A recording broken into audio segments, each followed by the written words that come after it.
So, hey card fighters, I wanted to profile this deck profile that nobody asked for, because I feel like there's not enough content on YouTube about JHEVA.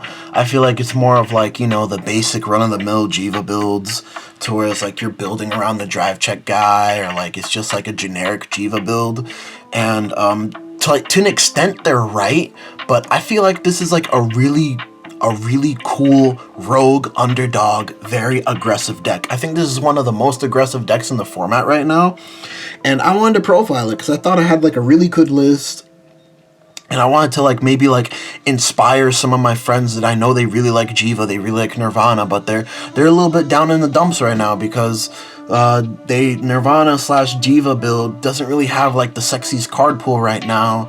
And it seems like everything costs a counterblast, and it seems like you don't have enough. You don't have enough, and that's what it really boils down to. You don't have enough, and I kind of just wanted to make this deck already feels like it's aggressive in terms of like it has the tools that it needs to win the game, but it doesn't have the necessary tools that it needs to stay in the game, if you understand what I mean by that. But let's get into the deck profile. Shoutouts to my two friends that they love JHEVA, and you know, they're like a little bit disheartened right now because it's not as good as it could be. So 3 copies of Persona Ride. You really do want to max out on Persona Ride this deck. Persona Ride is very crucial in this deck. If you open it, don't pitch it. Like if you open 2, you're allowed to pitch 1, because you're most likely not going to resolve 2 Persona Rides, because that's just how aggressive this deck is. Like, your goal is to end the game by turn 4, turn 5 the latest. You can't let it get into a grind game scenario. You will not win the grind game. This is a very aggro deck. Hit your opponent in the mouth as many times and as fast as possible. So 3 copies of Persona Ride.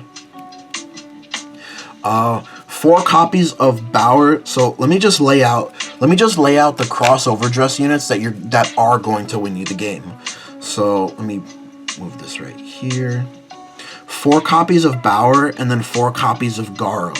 Now these are your crossover dress units that you are going to use to win the game. Bauer because he retires interceptors, he gains a drive check if they only have 1 or less on board, and then Garo because of his guard restrict and his power gain. Like, that is active on both turns, so he's also very well at defending himself from opponents trying to attack into him. They can retire them, but more often than not, the way you set up your overdress boards is that you want them to retire them because you're just going to build another guy next turn anyway. Or it's very, very easy for you to build another guy next turn. So these are your quote-unquote win conditions that you do use to, you know, win the game because of the guard restrict and the extra drive checks that let you check your critical triggers. But getting on to the rest of our crossover dress units, I do run 1 copy of Vils and I run 1 copy of Bram. Now the reason that I'm running the 1 copy of Vils and the 1 copy of Bram is very simple. Bram is essentially just like a 5th copy of Garo in certain situations, or can even become better than Garo in certain situations. And only 1 Vils. I was running 2 Vils in the beginning, but the reason that I'm only running 1 Vils is because I don't want to run into a situation to where the only crossover dress unit I have in the drop zone is Vils, because you can't add Vils off of Vils. Vils can only add other crossover dress units from the drop zone. So that's the reason that we are running the 1 Vils. He's the weakest of your crossover dress. You really only use Vils to get what you need. Or you just, like, I use them usually on turn 2 and then just intercept them away to build a better guy. But those are your crossover dress units. Now, for your Prayer Dragons, you're running 3 Gallant Knight, 3 copies of Embargo. I'm running 9 in total. And then 3 copies of Brahmamata. Now, Gallant Knight, in my opinion, is your best crossover dress unit just because it's free and it's more often than not good in any situation in any stage of the game. To whereas Embargo and Brahmamata are more like your utility crossover dress units. I only use Brahmamata if I need to dig for pieces. I only use Embargo if I need the retire to get my drive checks, or I need the retire to get rid of key units on my opponent's board. So more often than not, you do want to overdress on type of the Gallant Knight because of that free 5k or 10k if he is underneath Garo. These are my 9 Prayer Dragons. I never felt like I needed more. I do want to play with the ratios a little bit more, but that's just like more playtesting and practicing the deck. This is fine for now. And then 4 copies of Trickstar. He is the star of the deck. You can't do anything without Trickstar. So 4 copies of Trickstar. You really do want to max out on your Trickstars because it's the deck does ideally want to build 2 cross overdress units, even though that is like really hard at times because it does require 3 cards, but just having the 4 Trickstars in the main deck just makes that very easy.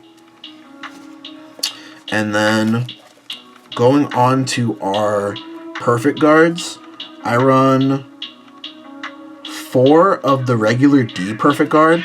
My reasoning for not running the Blitz Order PG is because the way this deck plays, more often than not, your hand size, unless like you're trouncing your opponent, your hand size will be like very tiny more often than not. It will be like good guard, but it'll be very tiny. It'll be like a PG, a 20k, maybe a couple 15s, or like a couple 20s and a 15, a PG.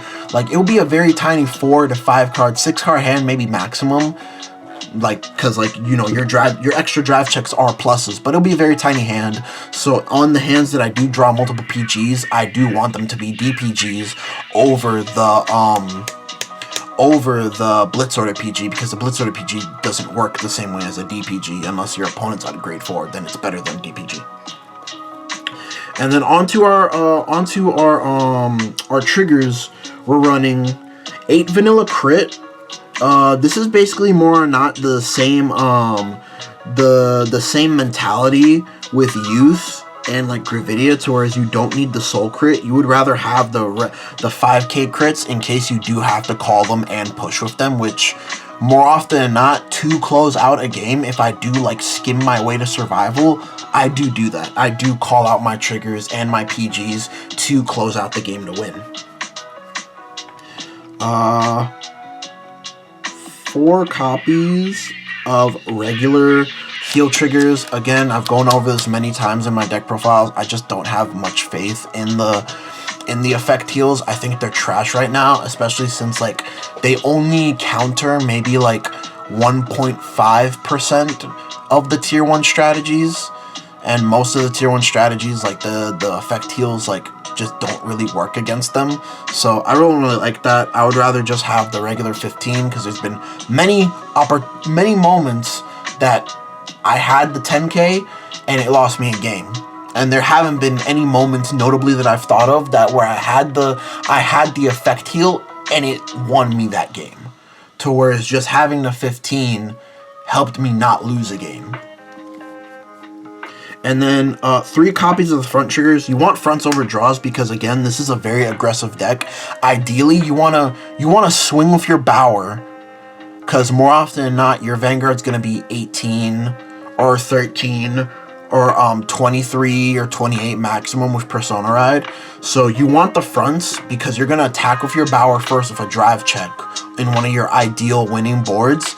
Checking a front, very helpful, very useful to make it that your Vanguard isn't just a 1 card 2 to pass.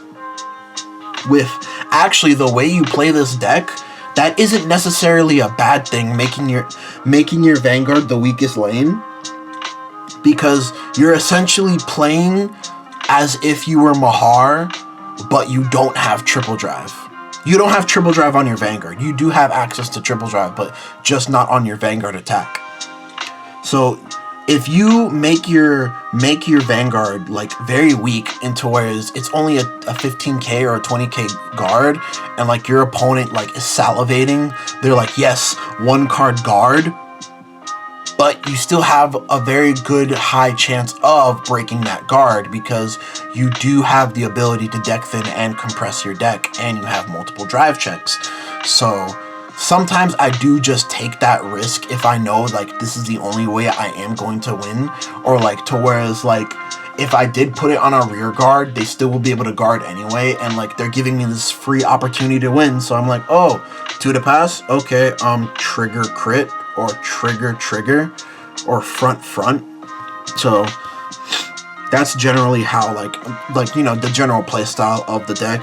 And then the spiciest thing about this deck is I'm not running the Dragon Empire OT because, again, I'm running this deck as a very aggressive deck, to whereas you want to create at least 2 attacks a turn, if not 3 to 4.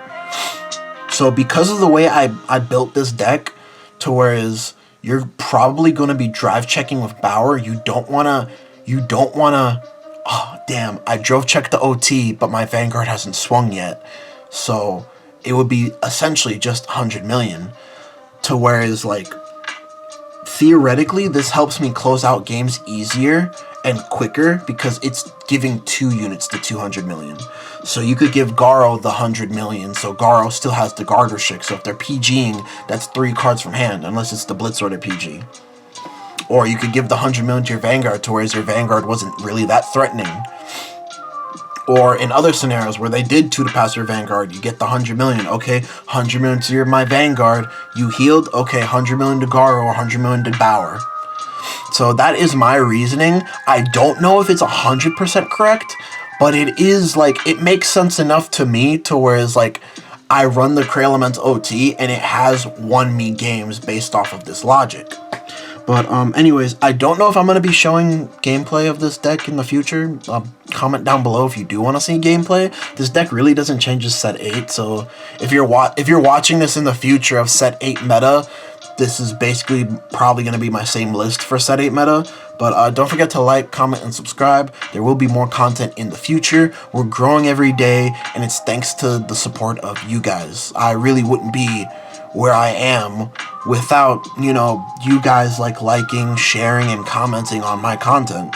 So I just wanted to say thank you. Peace.